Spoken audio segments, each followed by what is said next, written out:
2020-ci il 44 günlük Vətən müharibəsində tarixi zəfərimiz, həmçinin 2023-cü ildə qətiyyətli antiterror tədbirləri nəticəsində Azərbaycan torpaqlarının 30 illik işğalına son qoydu.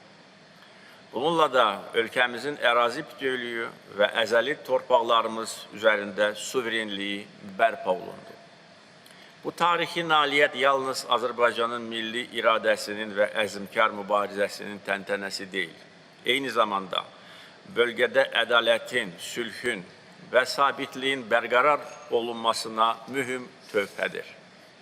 Beləliklə, atdığımız addımlar Azərbaycanın irəli sürdüyü sülh gündəliyini bir daha təsdiq etdi.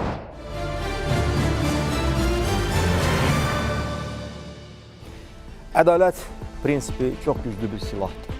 Xüsusilə də əgər gündəmdə sülh məsələsi var. Çünki əgər sülh formalaşırsa, o gərək bütün tərəflərin gözləntilərinə cavab versin. Bu bir faktdır, danılmaz bir məsələdir ki, bəzi hallarda bəzi oyuncular onlar cığallıq edərək çalışırlar özləri üçün daha əlverişli bir vəziyyət qazansınlar. Digər tərəfdən dünya birliyini aldatsınlar ki, güya bunlar hamıdan öndə gedərək sülh haqqında danışırlar, düşünürlər. Bizim bölgəyə gəldiksə, biz görürük ki, bəli, sülhün əsas təminatçısı Azərbaycandır və hətta Prezident İlham Əliyev özü şəxsən sülh gündəliyini tərtib edərək qarşı tərəfin üzərinə çıxarır. Amma deyək ki, qarşı tərəf hələ də düşünür. Düzdür, danışıqlarda, söhbətlərdə və diskusiyalarda Ermənistanın rəhbərləri belə. Onlar deyirlər ki, onlar çoxdan diyaloqa hazırdırlar. Onlar həqiqətən də sülh istəyirlər. Amma deyək ki, addımlara gəldikdə, əməllərə gəldikdə heç bir məqam konkret sezilmir. Biz isə zəfər paradına hazırlaşırıq. Çünki həqiqətən də son 5 il ərzində bölgəmizdə çoxdan gözlənilən bir transformasiya baş verdi və onun da müəllifi Azərbaycandır. Biz zorla sülhü təmin etdik və düşməni məcbur etdik ki, o artıq öz silahlarını sustursun. Salam, hörmətli tamaşaçılar. Bəli, regionumuzda yenə də dəyişikliklər baş verir və müxtəlif münasibətlər var. Amma obyektiv yanaşma həmişə həqiqəti üzə çıxarır və həm də kimin düz, kimin ədalətin tərəfində olmasını da bəlli edir. Necə ki, bax biz indi görürük, bütün obyektiv mövqedən çıxış edən qüvvələr, ölkələr, təşkilatlar bir mənalı şəkildə Azərbaycanı dəstəkləyirlər. Çünki biz həm də sabitliyin və sülhün təminatçısı və müəlliflərik. Bu günlər biz, hörmətli tamaşaçılar, regionumuzdakı vəziyyətə diskusiyamızın iştirakçılarının vasitəsilə münasibət bildirəcəyik. Beləliklə, Beynəlxalq Trend İnformasiya Agentliyinin baş redaktoru Emin Əliyev və siyasi şərhçilər İlyas Hüseynov və Azərnews qəzetinin baş redaktorunun müavini Elnur Ənvəroğlu. Elnur müəllim həm də siyasi şərhçidir. Xoş gəlmişsiniz, hörmətli qonaqlar. Və desəm ki, biz yenə də hələ təzadlı məqamlarla rastlaşırıq və bəzi qarşı tərəfin səsləndirdiyi fikirlər bizdə haqlı olaraq suallar doğurur. Yəqin ki, yanılmaram. Siz də yəqin ki, bu fikirdəsiniz. Çünki biz görürük bəzi hallarda istər Ermənistanın baş naziri Nikol Paşinyan, istərsə də Xarici İşlər naziri Ararat Mirzoyan, onlar belə deyək də eşitdiyimiz məqamlarda sanki bir disonans doğururlar. Yəni anlaşılmayan bir motivlər də məhz göz önündə canlanır. Və bayaq dediyim kimi, axı sülhdən çox danışmaq olar. Bəs o sülhü necə təmin etmək lazımdır? Azərbaycan konkret planları verib, təkliflərimizi irəli sürmüşük. Və indi bəzi məqamlarda isə Ermənistan rəhbərləri deyirlər ki, Vaşinqtonda 8 avqustda imzalanmış paraflanma sənədi sən demə bizim bölgəyə sülh gətirib. Emin müəllim, razılaşırıq bu ilə yoxsa yox? Bir tərəfdən razılaşa bilərik. Amma ancaq nəzəri baxımından. Təbii ki, Vaşinqtondakı sənədlər və Vaşinqtondakı razılaşmalar bölgəmizə sülhü gətiriblər. Amma bu heç də demək deyil ki, bu sənədlər və bu razılaşmalar sülhün bir növ etibarlı təminatçısı rolunu oynayacaq. Çünki yenə də yerdə Azərbaycan və Ermənistan arasında münasibətlər ilk öncə Vaşinqtonda və ya başqa bir paytaxtda yox, məhz Bakı və İrəvan arasında olan vəziyyətdən asılı olacaq. Məsəl üçün, Azərbaycan indi bu bütün xəbər lentlərində bəlkə də baş xəbərlərdən biridir. Son günlərdə Azərbaycan ərazisindən Ermənistana taxıl tranzitlə ixrac edilir. Qazaxıstan və Rusiyadan və bugün Rusiyanın Nəqliyyat Nazirliyi bəyan edib ki, 2026-cı ilin yanvarının sonuna qədər 132 vaqon, yəni bu onlarla ton taxıl Rusiyadan, Azərbaycan ərazisindən keçərək Ermənistana ixrac ediləcək və təbii ki, Ermənistan bundan bəhrələnəcək və müəyyən bir qazanc əldə edəcək. Yox, qazanc da deyil, iqtisadi baxımdan ölkənin qida təhlükəsizliyinə artıq Azərbaycan vasitəsilə bir töhfə verilmiş olacaq. Yəni biz onların məsafələrini azaltmışıq da, həm də qazanc gətiririk onlara. Təbii ki, və bu da Azərbaycan tərəfinin xoş məramının əyani təzahürüdür. Biz deyirik ki, biz sülh istəyirik və onu, o dediyimiz sözləri əməllərimizlə təsdiqləyirik. Ermənistan tərəfindən qarşılıqlı buna oxşar bir addım görmüşükmü? Yox. Hələ ki görmürük. Vaşinqtonda bir yox, 100 sənəd imzalansa da, dünyanın istənilən yerində sülh sazişini biz imzalaya bilərik. İmzalasaq da sülh əməldə, sözdə və ya kağızda yox, əməldə təmin olunmalıdır. Ermənistan tərəfinin isə hələ də bu təminatla bağlı müəyyən problemləri mövcuddur. Aynen öyle. Ona görə mən deyirəm ki, onların çıxışları, sonra bəyanatları bir çox hallarda təzadlı fikirlər oyadır. Çünki Ararat Mirzoyan məsəl üçün elə son gün ərzində deyib ki, kommunikasiyaların açılması bizim üçün strateji məsələdir. Əgər bu sizin üçün strateji məsələdir, siz niyə bunu ləngidirsiniz? Digər tərəfdən Azərbaycan, bilməm, siz demişkən, yəni biz konkret bir nümunə göstəririk.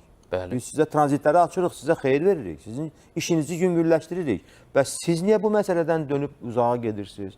Elə üz-üzə aparsınız ki, güya Azərbaycanın sizə borcu var. Xeyr, sizin borcunuz var Azərbaycana. Özdə külli miqdarda o ölçülə bilər o borc. Əgər dursaq biz reparasiyalardan danışmağa biz faktiki olaraq daha çox sağlam bir münasibət sərgiləyirik. Ona görə ki, həqiqətən də regionda yorğunluq var. 30 ildən artıq idi Cənubi Qafqaz sizin ucbatınızdan təlatümlü dövr yaşadı və nə qədər itkilərimiz oldu, nə qədər problemlər yarandı, humanitar fəlakət formalaşdı bizim üçün. Milyona yaxın insanımız artıq demək olar ki, küçələrdə və yollarda qalmışdı. Və yenə də deyirsiniz ki, kommunikasiyaların açılışı sizin üçün strateji məsələdir. Bəs, İlyas müəllim, niyə bəs siz bir cavab addımını belə atmaq istəmirsiniz? Nədir bunlara mane olar? Nəyə görə bunlar deyirlər ki, Vaşinqtondan artıq bizim bölgəmizə sülh gəlib? Bəyəm o sülh boş yerə gəlmişdi. Bəs 2020-ci ilin noyabrından başlayaraq Azərbaycan sülh deməkdən yoruldu. Necə oldu ki, bəs siz buna cavab verə bilmədiniz? Ən pis senari bundan ibarətdir ki, Vaşinqtonda imzalanmış sənəd, bəyannamə və eyni zamanda paraflanan sülh sazişi elə kağız üzərində qala bilər. Və Ermənistanın siyasi rəhbərliyi, Paşinyan baş nazir kimi, Mirzoyan xarici İşlər naziri və digər Paşinyanın ətrafında olan onun silahdaşları söz oyununa gedərlər. Və buradan müxtəlif mənalar çıxartmağa çalışarlar. Biz bunu görmüşük. Siz 10 noyabr bəyannaməsini xatırlatdınız. Orada xatırlayırsa 9 bənddən ibarət bir sənədə imza atılmışdı. Ayrı-ayrı bəndləri əvvəlcə erməni dilinə, sonra rus dilinə, sonra ingilis dilinə çevirərək burada söz taftalogiyası, müxtəlif məna axtarışı həyata keçirilirdi.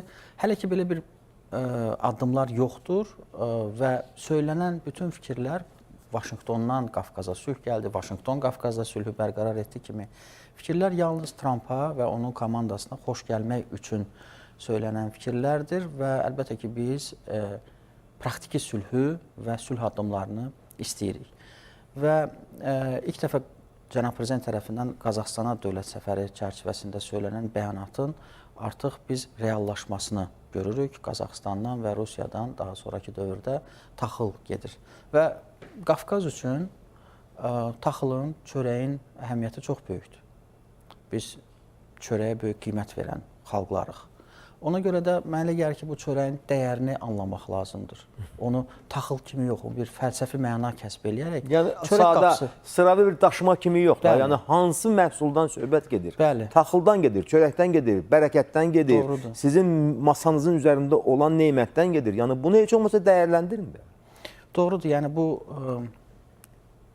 söylədiyim taxıl və çörək anlamının fəlsəfi mənasını, strateji əhəmiyyətini anlayaraq bu çörəyə və bərəkətə xələl gətirəcək addımlar atılmaması bizim üçün önəmlidir.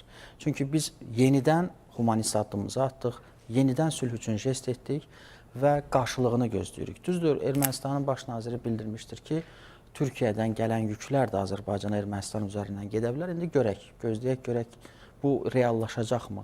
Əgər Türkiyədən də yüklərin Azərbaycana keçidi Ermənistan üzərindən reallaşacaqsa, bu qarşılıq prinsipidir. Bu jestdə həm də Ermənistan tərəfindən qarşılıqlı bir jest kimi qiymətləndiriləcək və onda artıq biz kommunikasiya xətlərinin açılmasının artıq imitasiyasını yox, reallaşmasını və praktiki müstəviyə keçməsini görəcəyik. Sonrakı mərhələdə isə əlbəttə ki, tam sülh müqaviləsinin imzalanması və kommunikasiya xətlərinin açılması, nəzarət buraxılış məntəqələri, tarif sövdələşmələri, sanitar, fitosanitar qaydaların tənzimlənməsi və bu kimi məsələlərin texniki tərəflərin müzakirəsi həyata keçirilə bilər. Əlbəttə, hazırda siyasi müstəvidə fikirlərin uyğunluğu və sinxronluğu əlbəttə diqqət çəkir, təqdir olunması bir addımdır. Çünki eyni anda müxtəlif segmentlərdə görüşlər keçirildi bir müddət öncə. Həm vətəndaş cəmiyyətinin üzvləri İrəvanda görüş keçirdi, eləcə də parlamentin spikerləri Parlament İttifaqı müstəvisində görüş keçirdi. Beyin mərkəzlərinin nümayəndələrinin İstanbulda görüşü oldu. Yəni bu müsbət addımlardır və görürsünüz ki, ayrı-ayrı sahələri təmsil edən şəxslərin təmasları xalqları böyük sülhə hazırlayır. Ən azından bunun üzərində böyük iş gedir. Sülhü yaratmaq elə asan məsələ deyil və heç bir kağız praktiki sülhü yaratmayacaqdır. Sülh düşüncədə, təfəkkürdə və yanaşmalarda, məramlarda, mahiyyətdə olmalıdır. Ümid eləyək ki, buna doğru Ermənistandan da adekvat addımlar atılacaq. Çünki Azərbaycan sülh üçün əlindən gələni bu zəfərimizin 5 ilində etmişdir və sülh üçün biz həm də müəyyən mənalarda sülhə məcbur etmişik, sülh ilə bağlı konstruktiv danışıqlara dəvət etmişik, 5 maddəlik baza prinsipini təklif etmişik və o genişlənərək danışıqlar çərçivəsində 17 maddəyə qədər artıb və onun paraflanması da elə Azərbaycanın diktəsi ilə, tələblərimizlə həyata keçirilmişdir. Necə döyüş meydanında biz qalib gəldik, tələblərimizin yerinə yetirilməsinə nail olduq, kapitulyasiya aktının imzalanmasına da nail olduq, eləcə də barış masasında, sülh masasında da qalib gəldik. Çünki 17 maddəlik bu sülh müqaviləsinin paraflanması düşünürəm ki, tarixi nailiyyətdir, böyük siyasi diplomatik zəfər kimi qiymətləndirilə bilər. Bunun məntiqi sonluğu olmalıdır. Həm kommunikasiya xətlərinin açılması və sülh üzrə razılaşdırılmış maddələrin, paraflanmış maddələrin icrasına nail olmalıyıq. Və burada kommunikasiya xətlərinin açılması ilə yanaşı gələcəkdə diplomatik münasibətlərin qurulması, səfirliklərin, konsulluqların açılması və bu kimi böyük hədəflər vardır regionla bağlı. Və düşünürəm ki, buna addım-addım, mərhələ-mərhələ biz nail olacağıq. Bəli, təəccüb doğuran isə odur ki, siz demişkən, yəni Ermənistanın qarşısında elə bir məaniyə yoxdur ki, onlar bizim tutarlı addımlarımıza adekvat tərzdə cavab versinlər. Amma digər ki, istixarə eləyirlər, götür-qoy eləyirlər, düşünürlər. Bəzi hallarda onların ali rəhbərlərinin də yanaşmaları, səsləndirdikləri fikirlər görürsən ki, bir-birini təqzib eləyir. Çox qəribə bir əhvalatdır. Və yeri gəlmişkən,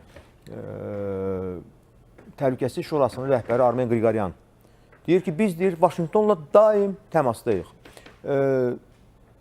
Elnur müəllim, daim mənə elə gəlir ki, olun təmasda Vaşinqtonla. Amma siz daim həm də Azərbaycanla təmasda olmalısınız axı. Yəni siz bizimlə daha doğrusu hardasa intervalları gücləndirərək təmaslara çıxırsınız. Nə qədər biz deyirdik ki, gəlin iki tərəfli formatdan uzaq getməyək. Çünki üçüncü tərəflər prosesi ləngidir. Bəzi hallarda onlar Ankara'ya sığınırlar. Türkiyə ilə demək çox sıx təmasları saxlayırlar. İndi Vaşinqtondan bəlli olur ki, bunlar bəli, daimdən olun. Bu heç bir şey inkar edir. Amma digər tərəfdən əsas axı sizin sparinginiz, tərəf müqabiliniz Azərbaycandır. Siz Azərbaycanla sülhə hazırlaşırsınız. Nədir bunlara mane olan? Bunlar nədən çəkinirlər? Necə düşünürsünüz? Bu çox həssas bir mövzudur Tofiq müəllim, xüsusən də bu ərəfədə və ilk növbədə qarşıdan gələn bu böyük zəfərimiz münasibətilə mən Azərbaycan xalqını təbrik etmək istərdim. Həqiqətən bu mövzunu müzakirə edərkən Ermənistanda da bu sanki bir gündəm yaratmağa başlayır. Mən buna əminliklə deyərdim. Çünki bilirsiniz, Azərbaycandakı gedən proseslər Ermənistanın gündəmini formalaşdırır, xüsusən də Ermənistan müxalifətinin. Və yəqin ki, bu son günlərdə prosesləri artıq hamı izləyir və görür ki, Ermənistan rəhbərliyi fikirdən fikrə transformasiya almaqla artıq hansı bir mövqedə olduğunu sərgiləmiş olur. Ermənistan üçün ümumiyyətlə tez-tez kiminsə yedəyində getmək sualınızın yəni əsasında gəlmək istərdim.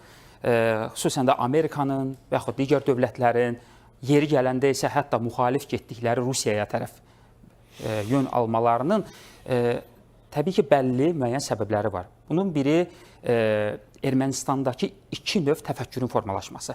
Hakimiyyət tərəfində iqtisadi rasionallıq, digər tərəfdə isə milli emosionallıq. Yəni daha çox mən buna deyərdim iridentist bir yanaşma tərzi. Və bu iridentist yanaşma tərzləri hər zaman bir Ermənistan daxilində bir fəlakət yaradır sanki. Daxili bir fəlakətə səbəb olur. Misal üçün, Cənab Prezidentin son çıxışlarında 80 illiyində, Milli Elmlər Akademiyasının 80 illiyində məsələyə toxunması, Azərbaycanın tarixi əraziləri məsələsinə. Təsəvvür edin ki, Ermənistanda nə cür bir gündəmi formalaşdırdı bu? Hansı bir fikirdən fikrə dəyişikliyə uğratdı? Yəni siz üzr istəyirəm, Prezident İlham Əliyevin Amiyadakı çıxışından sonra... Bəli, Göyçə məsələsi ilə mən deyəcəyəm. Bütün Ermənistan gündəliyi çulxalandı. Qarışdı bir-birinə və hətta Nikol Paşinyana da ötən günkü çıxışında Yerevanda sülh konfransında belə suallar ünvanlandı. Xüsusən də müxalif tərəflərdən ki, nə baş verir görəsən, nə olur? Yəni, Azərbaycandan atılan hansısa bir addım görün nə qədər həssas qarşılanır Ermənistan tərəfindən. Amma bunun məsələnin çox dərinliyinə varmadan, daha dayaz düşüncə ilə fikirləşən müəyyən qruplar vardı ki, bunlar təsəvvür edin ki, dövlətin taleyini həll etməyə çalışırlar. Onlar dövlət olmaq və Azərbaycan kimi yetişmiş bir dövlətlə müqavilə imzalayıb bundan sonra hansı addımları atmaq istəyirlər. Bəlkə də yenə də bunu əvvəl də demişdim, indi də deyirəm, Nikol Paşinyan yeganə Ermənistan xalqı arasında bir rasional düşünə biləcək bir şəxsdir. O da təbii ki, bir misal var, başı əhlət daşına dəyindən sonra. Yəni bunu anladı, fərqinə vardı ki, biz nə cür davranmalıyıq. İndi də Ermənistanın hazırki hakimiyyəti dediyim kimi iqtisadi rasionallıq prinsipini üzərinə götürür. Hətta Nikol Paşinyanın bir çıxışında da fikir verdisə, deyirdi ki, biz artıq köhnə Ermənistan deyil, yeni Ermənistanla artıq üzərindən çalışırıq. Amma təsdiqləyin də bunu. Bəli, istəyir ki, artıq keçmişə nəzərləri daha çox gələcəyə doğru yönəltsin. Bu da çətin bir məsələdir. Bunun arxasında çox məsələlər dayanır. Və bu məsələlərdən də dolayı Ermənistan artıq sabit bir xətt üzərində dayana bilmir. Və özünün içərisindəki o fobiya onu məcbur edir ki, digər dövlətlərin yedəyində dayansın. Önür müəllim, siz Nikol Paşinyana istinad elədiniz. Gəlin onun bir fikrini biz yada salaq. Siyasi mənada Ermənistan və Azərbaycan arasında münaqişə başa çatıb. İlkin sosial-psixoloji baxımdan o davam edir. İki ölkə arasında artıq sülh qurulub. Lakin əsas çətinlik indi diplomatiyada deyil, yeni reallığı dərk etməkdədir. Mən sülhdən danışanda bu çoxlarına qəribə və hətta yad görünür. Sülh Ermənistan və Azərbaycan üçün tanış olmayan anlayış və yeni mühitdir. Bəli, Ermənistanın baş naziri deyir ki, yəni sülh mühiti mənim xalqım üçün yeni mühitdir. Çünki bunlar gözlərini açdılar müstəqilliklərini elan etdikdən sonra mütləq şəkildə müharibəyə atıldılar. Ərazi məsələsini önə çəkdilər ki, Azərbaycana bizim iddiamız var. Hələ konstitusiya məsələsində birazdan toxunacağıq biz, bir daha toxunacağıq. Və sizi kim vadar eləyirdi ki, sülhdən uzaq durasınız? Bax, bu məsələ hələ də tək erməniləri bizi yox, dünyada olan sağlam qüvvələrin bir çoxunu düşündürür ki, axı Ermənistan, hələ sən iqtisadi cəhətdən öz ayaqlarının üzərində dayana bilmirsən, amma ərazilərdən danışırsan.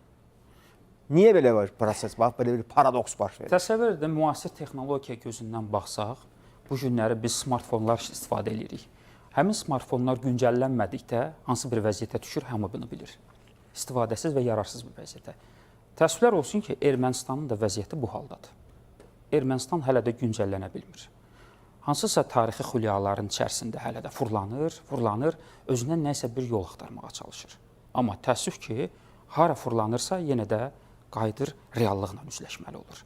Bugünkü reallıqlar göstərir ki, Ermənistan, yəni Nikol Paşinyanın prizmasından baxsaq, Ermənistan Nikol Paşinyanın indi dediyi həmin cümlələrin yolu ilə getməlidir.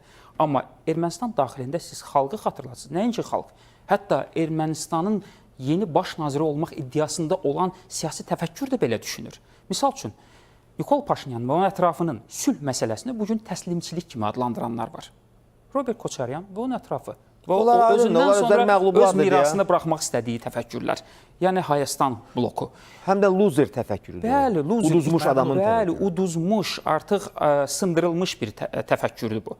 Və bu təfəkkürün içərisində olduğun təqdirdə Ermənistandan hansı inkişaf gözləmək olar? Bu artıq bəllidir. Heç bunu sual etməyə də dəyməz. Bəli, elədir.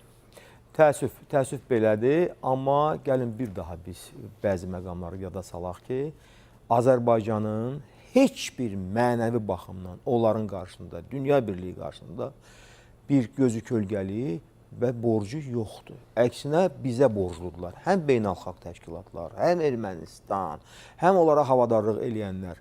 Və burada sözü vaxtında demək lazımdır və vaxtında da hərəkətə keçmək lazımdır. Biz bax bu məsələdə də göstəririk. Digər tərəfdən Emin müəllim, bu Avropa İttifaqından böyük bir təmtəraqla Ermənistana gəlmiş müşahidəçilər, güya sülh carçıları və sülh qorucuları, hələ də bunlar Ermənistandadır. Gəlin bir başqa bir fikri də biz dinləyək, sonra mən sizdən bir cavab gözləyəcəm. Demək, söhbət konkret bir məsələdən gedir. Avropa İttifaqının müşahidəçiləri Azərbaycanla sülh sazişi imzalanana qədər Ermənistanda qalacaqlar. Sülh sazişi imzalandıqdan və ratifikasiya olunduqdan sonra formatda dəyişikliklər baş verəcək və bu məsələ ilə bağlı Ermənistan Avropalı həmkarları ilə daha ətraflı müzakirələr aparacaq. Buna ümumiyyətlə ehtiyac varmı? Bax, Avropalıların belə deyək, ətəyindən yapışıb, onları zorla orada saxlamaq ki, güya biz bunlarla hər hansı bir fəaliyyət aparırıq. Bu bəllidir ki, biz bilirik, onlar hamısı keçmiş, belə deyək də, xüsusi təyinatlı. Yarısı keçmiş, yarısı bəlkə də indiki. Bəlkə də, yox, onlar heç vaxt keçmiş olmurlar əslində. İndiki elə, belə deyək də, bağlı strukturların nümayəndələridir. Axı, nəyə lazımdır bu? Məsəl üçün, biz gəlin belə bir paralel aparaq da, elə ki, biz antiterror tədbirlərini 23-cü ilin sentyabrında həyata keçirdik və istəyimizə nail olduq. Ondan sonra qısa bir müddət keçdi və Rusiyanın sülh məramlı kontingenti Azərbaycandan getdi. Yəni, onlara ehtiyac qalmadı. Bəli. Və burada heç Azərbaycan deməsəydi də onlar bilirdilər ki, artıq onların burada qalmasının heç bir mənası yoxdur. Bax, bu göstəricədə də biz yenə də Ermənistandan üstün görünürük. Biz kənar qüvvələri regiondan çıxartdıq da siz də çıxarın da və niyə cavab vermirsiniz bu məsələ? Nə bunlara mane olur ki, yenidən hələ deyirlər ki, biz onlarla məsləhətləşmələr aparırıq? Nəyi məsləhətləşmələr? Məncə burada bir məqam var ki, Avropa İttifaqının müşahidəçi, dırnaqarası müşahidəçi missiyasının fəaliyyəti ilə bağlıdır və onların qarşısında qoyulan məqsəd və vəzifələrlə bağlıdır. Müşahidəçilərdir. Amma kağızda bilirik ki, bunlar Azərbaycan və Ermənistanın arasında olan şərti sərhədə güya müşahidə edirlər, nəzarət edirlər və s. Çox üzr istəyirəm. Yəni bir aydınlıq gətirmək istəyirəm, bu məsələyə də toxunasınız. Bunların orada olduğu zaman əsnasında bir neçə dəfə atəşkəs pozuldu. Ermənilərin demək təxribatları oldu. Hətta birini özləri boyunlarına aldılar ki, biz onu artıq tədqiq eləyəcəyik, istintaq getməlidir. Və necə oldu ki, bax bu insidentlər baş verir, sizin səsiniz çıxmır. Niyə bəs bunlar susurlar? Və bu bizi nəyə gətirib çıxarır? Bu müşahidəçilərinin əsas vəzifəsi və məramı heç də sərhəddəki vəziyyətlə bağlı deyil idi. Bu missiya Rusiyanın və İranın regionda və xüsusilə də Ermənistan ərazisində olan aktivliyi müşahidə edir. Və məhz buna görə də Nikol Paşinyan deyir ki, bəli, doğrudan da sülh sazişi imzalanandan və ratifikasiya olunandan sonra bu missiya bizə lazım olmayacaq. Okey, lazım olmayacaqsa, niyə siz onda o missiyanı yola salmırsınız? Niyə onun formatını dəyişirsiniz? Yəni sadəcə şevronlar, jiletlər və emblemalar dəyişəcək. Sadəcə missiyanın adı artıq Binokllar qalır amma. Bəli, binokllar qalacaq və sadəcə missiyanın adı dəyişərək ona hər hansı bir yeni bir format fikirləşib onu Ermənistanda saxlayacaqlar. Çünki bu yenə də bu missiya Azərbaycan-Ermənistan arasında olan vəziyyətə nəzarət və yaxud da müşahidə ilə məşğul olmaq üçün oraya yerləşdirilibsə, o missiyanın işi sıfıra bərabər idi. Necə ki, elə Minsk qrupunu biz Elə Minsk qrupu sayağı Fatihəsini bəli. Vaşinqtondan artıq bəlli oldu ki, bəli, onlar qəbirstanlıqdır və salam, onların daha həyat məkanına qayıdışına heç bir ehtiyac yox. Bunların yolu ancaq pensiyadır bəlkə də. Amma indi söhbət əgər Avropa İttifaqı missiyasından gedirsə, yenə də bunlar ya Ermənistandan çıxarılmalıdır, əgər onlar Ermənistana lazım deyirlərsə və yaxud da əgər onların real məqsədi və məramı sərhəddəki vəziyyətlə bağlıdır. Əgər onların real vəzifələri heç də sərhəd məsələləri ilə bağlı yox, Rusiyanın, İranın, başqa xarici ölkələrin Ermənistandakı aktivliyi ilə bağlıdırsa, onda təbii ki, bu missiya ilə məsləhətləşmələr aparılacaq, Vaşinqtonla, Brüssellə, Parislə müəyyən, xüsusilə də bəlkə də Parislə müəyyən məsləhətləşmələr olacaq və missiyasının sadəcə adı və formatı dəyişdiriləcək, amma missiya özü qalacaq. Çünki yenə də bu missiya sizin dediyiniz kimi keçmiş dırnaqarası keçmiş kəşfiyyatçılardan, xüsusi xidmət orqanlarının işçilərindən, vəzifəlilərindən ibarətdir. Buna görə də inanmıram ki, Nikol Paşinyan bu missiyanı Ermənistan ərazisindən çıxaracaq. İnanmağım gəlmir. Bəlkə də sadəcə buna təzyiq göstərirlər, ona görə bacarmır. Bəlkə də. Çünki Nikol Paşinyan nə vaxtsa hər hansı bir təzyiqə dözübmü? Yəni, hər hansı bir təzyiqə müqavimət göstərə bilibmi? Özünü heç kəslə pis eləmək istəmir. Hamının yanında yaxşı olmaq istəyir. Bəli, hamının xoşuna gəlmək istəyir. Elə Vaşinqtona göndərilən bu son günləri, göndərilən bu kompliment açıqlamalar, bəyanatlar yenə də həmin o məramdan irəli gəlir. Nikol Paşinyan hamı üçün yaxşı siyasətçi, dost, əlverişli partnyor kimi özünü göstərməyə çalışır. Bəli. Nəticədə isə yəni hələ də real addımlar Nəticə köhnə nəticədir, əlbəttə ki. Və hər bir anda fürsətdən istifadə edib bildirirlər ki, biz dialoqu platforma kimi çox vacib sayırıq və bu platformanın üzərində də təhlükəsizliklə bağlı və xüsusilə də qarşılıqlı etimadın yaranması ilə bağlı biz danışıqlar aparırıq. İlyas müəllim, danışıqlarla bağlı Ermənistan və Azərbaycan iki tərəfli format. İndi bu format durur, yoxsa yox? Onun ümumiyyətlə bir silueti mi deyim, işartıları mı deyim, varmı, sezilirmi bunlar? Əlbəttə var, amma onlar açıq şəkildə getmir. Əvvəlki dövrlərdə müxtəlif formatlarda görüşlər var idi. Baş nazirlərin müavinləri var idi deyəndə indi də var. Baş nazirlərin müavinləri səviyyəsində sərhəd məsələləri, delimitasiya, demarkasiya, sərhəd təhlükəsizliyi ilə bağlı. Sonra Xarici İşlər Nazirləri çərçivəsində və eyni zamanda bir formatda yaradılmışdı. Prezidentimizin köməkçisi və Ermənistanın Təhlükəsizlik Şurasının katibi. Amma bu format daimi şəkildə təmaslar formasında yox, daha çox dövlət başçılarının görüşünü keçirtmək üçün hazırlıq məqsədi ilə görüşlərdə iştirak edirdilər.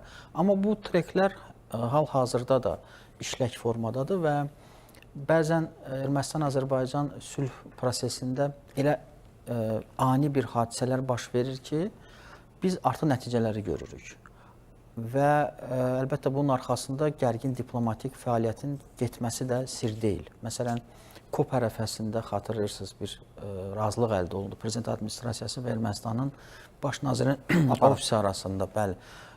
Və bu əlbəttə ki, çox önəmli danışıqların nəticəsi kimi, sülhə töhfə kimi dəyərləndirildi və bu həm də onu deməyə əsas verir ki, hazırki durumda da danışıqlar dayanmayıb, davam eləyir. Baxmayaraq ki, Ermənistan tərəfi bildirir ki, biz daim Vaşinqtonla təmasdayıq, amma əvvəlki dövrlərdə, lap ilkin mərhələdə hərbçilər arasında sərhəd təhlükəsizliyi ilə bağlı, insidentlərin aradan qaldırılması ilə bağlı təmas yaradılmışdı. İndi isə əlbəttə daha ali səviyyədə, siyasi, diplomatik müstəvidə bu cür kontaktlar var və hesab edirəm ki, bu kontaktlar həm də Avropa İttifaqının mülki missiyasının regionu tərk etməsi istiqamətində danışıqlarda da hiss olunmalıdır. Razılaşma bundan ibarətdir ki, onlar sərhəd bölgəsini tərk eləyəcək və bizim üçün arzu olunandır ki, onlar Ermənistan ərazisini tərk Ümumiyyətlə eləsin. çıxıb getsinlər. Çünki ayrı-ayrı geosiyasi mərkəzlər regionda öz maraqlarını güdür və bizim Minsk qrupu formasında bir mənfi təcrübəmiz vardır və yenidən imkan verə bilmərik ki, zəfərimizin fövqündə biz ayrı-ayrı geosiyasi mərkəzləri regiona buraxaq, hətta Ermənistan ərazisinə. Düzdür, Azərbaycan ərazisində heç bir dövlətin hərbi iştirakı yoxdur. Bu da böyük bir nailiyyətdir. Rusiya sülhməramları da regionu tərk etdi. Lakin Ermənistan ərazisində qalan bu Avropa İttifaqının naməlum, mən deyəcəm, missiyası, çünki öz bəyan etdikləri missiyaya uyğun fəaliyyət göstərmirlər. Bu missiya regionda yalnız kəşfiyyat məlumatlarının toplanması ilə məşğul olur və bunu Rusiya tərəfi açıq ifadə etmişdir. Xüsusilə Rusiya-Ukrayna müharibəsi fonunda onların 102-ci bazanın fəaliyyəti və hava məkanına nəzarət, radar sistemləri... Dəfələrlə Xarici İşlər Nazirliyinin sözçüsü Mariya Zaxarova. Bəli, müxtəlif şifrələnmiş danışıqların qeydə alınması kimi bu məsələlər qeyd olunmuşdur. Amma məlumdur ki, bu missiya Praqa razılaşmasından sonra regiona gəlib. Hazırda Azərbaycan tərəfi onun legitimliyini şübhə altına alan beynəlxalq miqyasda müraciətlər də ünvanlaya bilər. Çünki onların fəaliyyəti 2 aylıq dövrə təsadüf eləyirdi və dekabrda bitməli idi. Hələ 2022-ci ildə üstündən artıq bir neçə il keçmişdir və hesab edirəm ki, Ermənistan tərəfinin qeyd etdiyi kimi onlar daha dərinliyə çəkiləcəklər və gözdən itəcəklər. Lakin Ermənistanda daha çox geosiyasi maraqları təmin etmək, Paşinyanın hakimiyyətini qorumaq və Avropa İttifaqında Brüsselin maraqlarını Ermənistan vasitəsilə implementasiya etmək niyyətlərini ortaya qoyacaqlar və bunu da gizlətmirlər. Çünki onların missiyası burada qalıcı olmaq üçündür. EUMA missiyasının ayrı-ayrı regionlarda fəaliyyətinə biz nəzər salanda da deyə bilərik ki, hara daxil olublarsa bu regionları tərk etməyiblər və bu missiyanın məqsədi həm də Brüsselin maraqlarını təmin etməkdir. İndi sual meydana çıxır ki, əgər Brüssel öz maraqlarını Ermənistan vasitəsilə təmin etmək istəyirsə, Paşinyan onlara nə cavab verəcək və cavab verməyə sözü olacaqmı? Çünki bu birbaşa təzyiqdir, bura çaqdır. İlyas müəllim, üzr istəyirəm çox artıq dərəcədə. Siz Brüsselin adını çəkirsiniz. Ümumiyyətlə, Avropa İttifaqı çərçivəsində, elə onların liderləri, hakim qrupları çərçivəsində, səviyyəsində bu hamısının belə deyək, ortaq bir yanaşmasıdır ki, Ermənistanla bunlar çox yaxın sıx əlaqə saxlamalıdır. Axı orada digər ölkələr də var ki, onların Azərbaycanla çox yaxşı münasibətləri var. Əlbəttə, strateji tərəfdaşlıq. Yəni, Brüssel bu yanaşmanı bütün üzv ölkələrin rəhbərləri adından verə bilməz. Bu düzgün də deyil. Çünki orada İtaliya var, məsəl üçün, bizimlə çox yaxşı münasibətlər var. Macarıstan var. Macarıstan var, Slovakiyası var.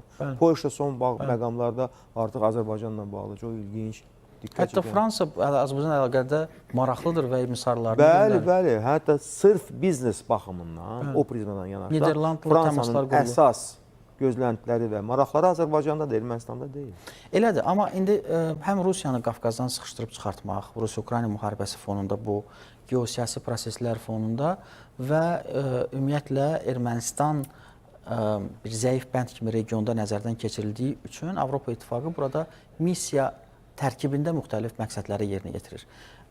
Əvvəlcə prioritet elan olunan bir məqsəd ortaya qoyulur ki, bu sərhəd təhlükəsizliyi üçün monitorinq keçirəcək yenə dırnaq arasında. Amma şübhəsiz ki, burada İrəvanla keçirilən danışıqlarda, harada ki, ayrı-ayrı ofislər artıq açırlar, tərkibi genişləndirirlər, maddi-texniki bazanı gücləndirirlər, sayı artırılır orada tərkiblə bağlı. Bu, geosiyasi məqsədlər güdür. Və geosiyasi məqsədlər güdür deyəndə burada həm də bir sıra istiqamətlərə haçalanan və birləşən, paralel şəkildə icra olunan məqsədlər vardır. Hətta burada qrantlara qədər, müxtəlif demokratiyanın dəstəklənməsi üçün ayrılan pullar, vəsaitlər, bonuslar və bu Paşinyana gəlir gətirən məsələdir. Və ona görə aydındır. Yəni ona görə də o bərk yapışır olar. Bəli, doğrudur. Bayaqlar adını çəkdiyim Armen Qriqoryan Təhlükəsizlik Şurasının rəhbəri hətta xüsusən vurğulayıb ki, biz dialoqdan artıq etimad mexanizmlərini yaratmaqdan ötürü çalışırıq. Bunlar hansı mexanizmlərdir? Elnur müəllim, siz bunu necə anlayırsınız, necə başa düşürsünüz? Yəni mexanizm o zaman peyda olur, ələ gəlir ki, biz üz-üzə otururuq, qarşı-qarşıya artıq yer aldıqdan sonra müzakirə edirik, deyirik ki, falan şeyi yaradırıq.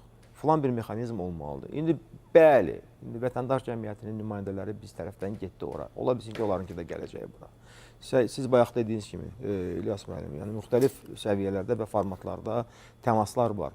Amma bunları oturuşmuş saymaq olar, bunları daim fəaliyyət göstərən mexanizm kimi dəyərləndirmək olarmı? Çünki etimad mühitini, belə deyək, vaxtaşırı səylərlə etmək olmaz. Onlar gərək daimi hal alsın o.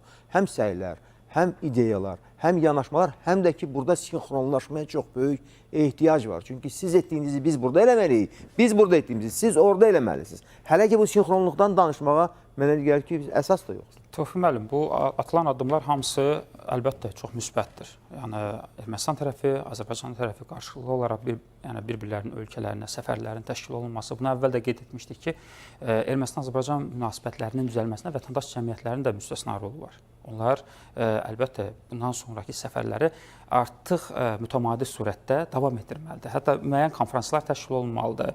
Müəyyən onlayn və yaxud da ki, üzbəüz hansısa bir formatda mütləq yəni bu konferansların, debatların, görüşlərin, müzakirələrin olması bir tərəfə. Amma digər tərəfdən etibar mühiti dedikdə biz etibar mühitinin gəlin anlayışına baxaq. Yəni tərəflərin bir-birinə güvən saxlaması, inamı saxlaması. Yəni hər zaman deyir, oğru əyri başqasında əyrini axtarır. Ermənistanın özü üçün bu günlərə inam mühiti yaradılmalıdır, güvən mexanizmi formalaşmalıdır.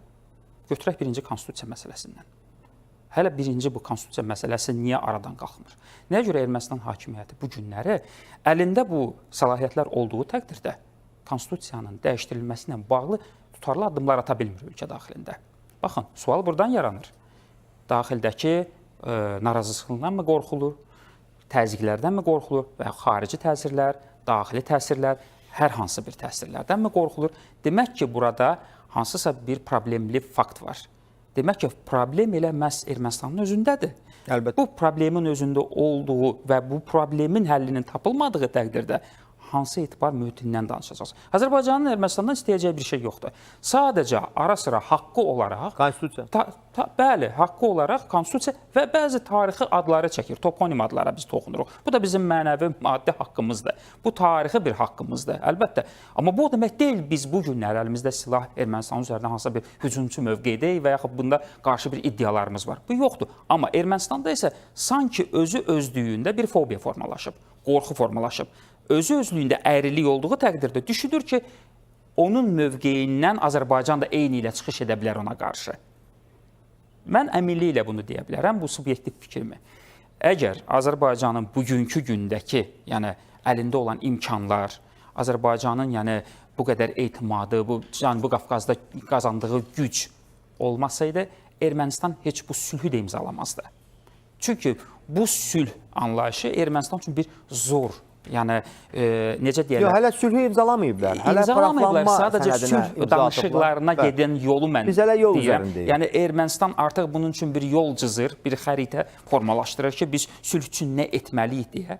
Bunlar sadəcə bir danışıqda olan predmetdir. Amma bunun bir əməldə, hansısa bir ürəkdən gələnmi deyək buna, yəni psixoloji olaraq buna hazırlıqmı deyək, Ermənistanda bu psixoloji hazırlığı biz görmürük təəssüflər. Üzr istəyirəm, hələ həm də onlar vaxtaşırı fikri yayındıran təklifləri ortaya atırlar. Baxın, əgər Vaşinqtonda 8 avqustda siz deyirsiniz ki, böyük bir hadisə baş verdi və regiona sülh gəldisə, bəs niyə məhz o hadisədən sonra indi yenidən sizin baş nazir deyir ki, biz başqa bir alternativ marşrutu Azərbaycana təklif etmək istəyirik. Həm Azərbaycana, həm Türkiyəyə. Bunu necə anlamaq olar? Təbii. Ölkənin daxilində gedən proseslərə nəzər yetirək. Nikol Paşinyan bu günləri bəllidir ki, iyun ayında keçiriləcək seçkilərə hazırlıq görür. Və bu seçkilər ərəfəsində onun ətrafında çox problemlər artıq meydana gəlməkdədir. Ona qarşı təzyiqlər formalaşır. Və bu, yəni Nikol Paşinyan, bu administrasiyası bu günləri bütün artıq planlarını həm daxildəki təzyiqlərə hesablayaraq, həm də Azərbaycanla müəyyən bir balans yaratmaq istiqamətində formalaşdırır. Bu balanslılıq əlbəttə özünü artıq çarptırıcı şəkildə çox şit bir büruzə verir. Yəni o qədər də yəni real və təbii alınmır. Çünki bundan əvvəlki atılan addımlarda Ermənistanın mövqeyi tamam fərqli idi. Bəli, siz dediyiniz kimi sülh abi havası və s. Sülh sözü o qədər də ucuza biçilən bir ifadə deyil.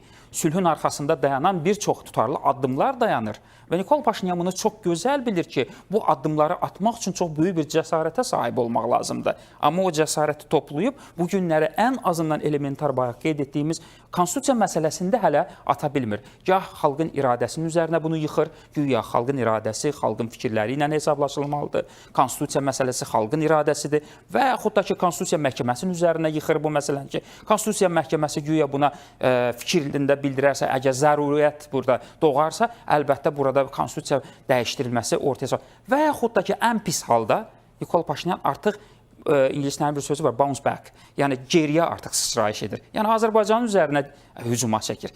İfadələri ilə, fikirləri ilə, ritorikaları ilə özünün artıq doğruluğunu, özünün etimad prinsiplərini sarsıdır. Bu budur, yəni Ermənistan tez-tez bu cür fikir dəyişkənliyi ilə öz etimad prinsiplərini sarsıdır. Həm də öz zəif nöqtələrini açıqlayır, göstərir Əlbəttə. də, onların üstünü faş edir. Yəni mən öncə də bunu qeyd etdim Tofiq müəllim. Yəni Ermənistandakı bu gün milliyyətçi emosionallıq hər şeyi dəyişir. Hər şeyi hətta bir gündə belə məhv eləyə bilər. Siz hələ yəni Yox, onların daxilində hər şeyi məhv eləyir. Biz bunu görürük. Məhv eləyir. Hətta xaricə də bunu büruzə verə bilər. Bildiyiniz kimi Ermənistan az öncə elə həmkarlar da bunu müzakirə elədi. Ermənistan bir çox xarici faktorlar üçün bir mexanizm, bir alət kimi istifadə olunan bir yəni deyək dövlətdir dırnaq arasında. Amma dövlət kimi özünü göstərə bilmir, təəssüflər olsun ki, bizim istəyimiz təkcə sülh deyil, Ermənistanın özünü həm də dövlət kimi doğrultmasıdır. Çünki etibar mühiti onda yaranır ki, sən hansısa bir etibarlı dövlətlə, sözü bütöv bir tərəfdaşla ortaqlıq edəsən. Bu hər bir sahədə belədir, Tofiq müəllim. Problem də bundadır. Bizim kimi onlar da müstəqil subyekt olsaydılar, biz çoxdan razılığa gəldik. Müstəqil fikirlər yoxdur, dəyişkənlik var. Xaricdən, daxildən və s. və ilaxır və yaxud da ki, onların özünün iridentist təfəkkürləri, bütün bunların genetik yaddaşdan silinməsi də çətindir. O iridentist təfəkkür də elə onların axırına çıxacaq. Əgər öz mövqelərini dəyişməsələr, öz dəyərlərinə əl gəzdirməsələr. Əslində onların özləri üçün stresli bir vəziyyət yaradır. Çox ciddi bir stresli vəziyyət yaradır. Və Ermənistan artıq cəmiyyətində müəyyən qədər qismən də olsa rasional təfəkkürlü insanlar bunu özləri də ifadə edirlər. Açıq, yəni müsahibələrində də, açıqlamalarında da, yəni bunlar hamısı açıq görünən bir tərəfdir. Bəli. Bizim sadəcə 3 dəqiqə vaxtımız qalır. Mən istəyirəm bir məsələyə üçünüzə cavab verəsiniz. Yəni təbii ki, danışıqlarda da, diskussiyalarda da, debatlarda da həmişə arqument bazası güclüdürsə, hər bir iştirakçı özünü çox əmin və rahat hiss edir. Bilirlər ki, yəni hüquqi cəhətdən, söhbət heç psixoloji tərəfində toxunmayaq, hüquqi cəhətdən mən daha təminatlıyam, güclüyəm və mən özümə arxayınam. Bax, əgər paralellər aparsaq və müqayisə eləsək, bizim üstünlüyümüz bu konstitusiya məsələsində ən azı nədən ibarətdir? Ən azı təbii ki, bizim konstitusiyamızda Ermənistan tərəfinə hər hansı bir ərazi iddia da yoxdur. Bu iddiaya oxşada kimisə tərəfindən bənzədə biləcək bir söz belə yoxdur. Ermənistan konstitusiyası isə Ermənistan Respublikasının Ali Sovetinin məlum qərarına əsaslanır. O qərar isə birmənalı olaraq Azərbaycanın ayrılmaz bir hissəsi olan Qarabağı Ermənistanla birləşdirir dırnaq arası. Bu da yol verilməzdir. Yaxşı, onların argumenti var, belə bir argumenti var ki, güya özür istəyirəm sizdən, Azərbaycan Respublikası, indiki Azərbaycan birinci Respublikamızın varisidir deyə, orada da 114 min kvadrat kilometr ərazimiz var. Onlar buna ilişirlər, bunu şişirtməyə çalışırlar. Bunun əsası varmı? Məncə yoxdur. Bu barədə Azərbaycan tərəfi Xarici İşlər Nazirliyi və daha digər müstəvilərdə cavab vermişdir. Bu yalnız söz oyunu, müxtəlif məsələləri mübahisələndirmək və əsas məqsəddən yayınmaq niyyətidir ki, Ermənistan Bəli. konstitusiyası dəyişməsin və müxtəlif bəhanələr ortaya atılsın. Azərbaycan dövləti Xalq Cümhuriyyətinin varisidir.